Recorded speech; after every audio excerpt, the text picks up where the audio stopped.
And on to ABS-CBN, whose stocks are showing some signs of life after experiencing a downward spiral since the administration of President Duterte.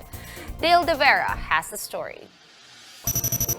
Even prior to the Office of the Solicitor General filing a quo warranto case against ABS-CBN, the media giant's stock on the local bourse has been heavily battered. In fact, this has been the case since President Rodrigo Duterte took his oath back in June 30, 2016. Back then, ABS-CBN shares were priced at over 46 pesos apiece, but has since plummeted over 61% to settle where it is now, just a little over 18 pesos a share. But the stock has managed to stage a rebound since the filing. It has climbed over 8%. But for June Kalaykay, head of research of Philstocks Financial, uncertainties still abound over the network's franchise. Naging palaisipan sa merkado kung ano ba mangyayari kay ABS, no? With the president regularly insisting na hindi niya papayagang ma-renew yung franchise.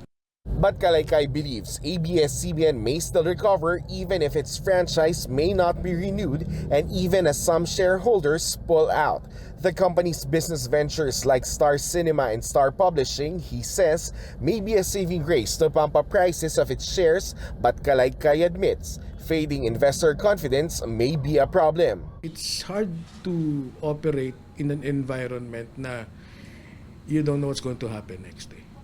Diba? Sabi nga nila, business thrives on predictability. I think if you invest in ABS now at where it is, malaki ang potentials, but malaki din yung risk. Finance Secretary Carlos Dominguez, however, believes that with the quo warranto case, more foreigners might be enticed to invest in the Philippines when the Supreme Court favors the petition against the TV network.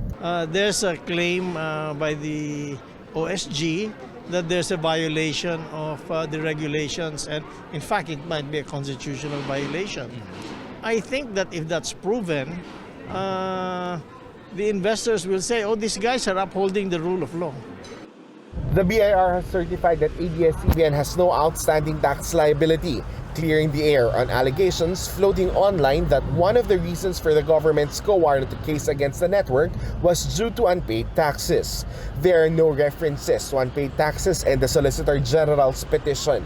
Kalida's complaint revolves around ABS-CBN's allegedly highly abusive practices and its use of Philippine depository receipts to allegedly circumvent constitutional barriers against foreign ownership of media in the Philippines. The National Union of Journalists has submitted to Congress its public petition for ABS-CBN's franchise renewal, gathering 200,000 signatures in 1 month. The group is batting for 1 million signatories. The NUJP called on Congress to be independent and to not be influenced by efforts in the executive and judicial branches of government to deny the network of due process. Meanwhile, several business groups have already called on lawmakers to start hearing the franchise renewal bill for ABS-CBN. They ask members of Congress to give the bill an equal chance to be discussed. For News 5, Dale De Vera, We're One News.